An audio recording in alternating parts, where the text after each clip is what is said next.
Being a leader often feels uncomfortable at first. You might need to speak to someone whose work wasn't finished. You might need to set a standard with someone who used to be your peer.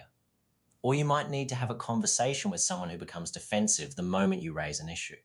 And if you're new to leadership, that discomfort can make you question yourself. You start thinking, maybe I should wait. Maybe it's not that big a deal. Maybe I'll make things worse. But here's something I wish more new leaders understood. Feeling uncomfortable doesn't always mean you're doing the wrong thing. Quite often, it means you're learning something new. When we move outside our comfort zone, we're building a skill we haven't had to use before. The more we practice that skill, the more familiar it becomes. And over time, what once felt uncomfortable becomes something we can handle calmly. That doesn't mean every uncomfortable situation is good, or that you should push through serious issues without the right support. If something involves safety, harassment, discrimination, serious misconduct, or a formal performance matter, follow your workplace process and involve the right leader, HR, safety person, or professional support channel.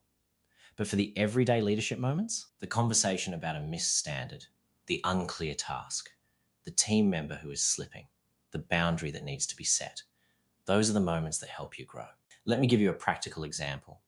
Imagine you walk into work in the morning and find that a department wasn't properly finished the night before. The standard was clear. The work was left incomplete. And the person responsible is someone you get along with. You need to speak to them. But then your mind starts looking for ways out. They probably had a hard night. I don't want them to think I'm on their back. Maybe I'll just fix it myself this time. And that's where a lot of new leaders get stuck. They avoid the small, uncomfortable conversation because they want to keep the relationship easy. But avoiding it doesn't keep things easy. It just delays the discomfort and usually makes it bigger. The unfinished work is still there. The rest of the team notices. Standards become unclear. And eventually, when you do have the conversation, you're more frustrated than you needed to be. A better approach is to have the conversation early, calmly, and clearly. You might say, "Can we have a quick chat about last night? When I came in this morning, the close wasn't completed to the expected standard. I know nights can get busy, but this is something we need to get right. Can you talk me through what happened?" That isn't an attack. It isn't a lecture. And it isn't pretending nothing happened. It's a calm leadership conversation. Now, they might respond well. They might explain there was a genuine issue. Or they may become defensive. They might say, "I did the best I could." Or, "Nobody ever helps me." Or, "It's not like it was that bad." This is the moment where your own discomfort can rise. You can feel yourself wanting to back away, soften the message too much, or end the conversation just to make the tension disappear. But this is where you need to stay steady. You don't need to argue. You don't need to win. You don't need to match their emotion. You can simply bring the conversation back to the facts. "I understand it was a difficult shift. At the same time, the work wasn't completed, and that affects the team coming in this morning. What do you need to do differently next time to make sure the close is finished?" That question is powerful because it keeps responsibility where it belongs. You're not trying to embarrass someone. You're helping them understand the standard and take ownership of the next step. This is the uncomfortable zone, and it's where leadership skill is built. The first time you have a conversation like this, it can feel awkward. Your voice might shake a little. You might replay it in your head afterwards. That's normal.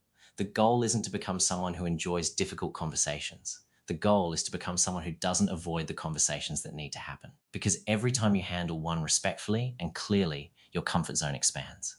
Here are 3 things to remember when you feel that discomfort coming up. First, name what is actually making you uncomfortable. Is it the possibility they'll get upset? Is it because you used to be peers? Is it because you're worried you won't have the perfect words? When you name it, you can deal with it. Most of the time, the fear isn't the conversation itself. It's the story you're telling yourself about how badly it might go. Second, prepare one clear outcome. Don't walk into the conversation trying to solve every issue at once. Ask yourself, what do I need this person to understand or do differently after we finish talking? In this example, it might simply be, the close needs to be completed, and if there is a genuine barrier, they need to raise it before they leave. Clear, fair, practical. Third, let the discomfort be there without letting it make the decision for you. You can feel nervous and still be calm. You can feel awkward and still be respectful. You can feel unsure and still take the next right step. Confidence isn't always feeling comfortable before you act. Often, confidence is built because you acted while you were uncomfortable and handled it better than you thought you could. So if you're new to leadership and there's a conversation you've been putting off, don't wait until you feel completely ready. You may never get that feeling first. Prepare. Stay factual. Be respectful. Set the next clear expectation. Then do it. Because the more you put yourself into that uncomfortable zone, the more capable you become inside it. If you have a conversation coming up and you're not sure how to start, I've created a free New Leader First Shift conversation planner. It helps you quickly organize what happened, what needs to be said, and the next clear expectation before you walk into the conversation. You can download it using the link below. And if you're taking over a team, leading former peers, or trying to build confidence through your first few months, the first 90 Days Leadership Toolkit gives you a practical system for conversations, standards, delegation, follow-up, and leading with more confidence. The links are below. You don't need every answer to become a better leader. You just need to keep taking responsibility for the next right thing.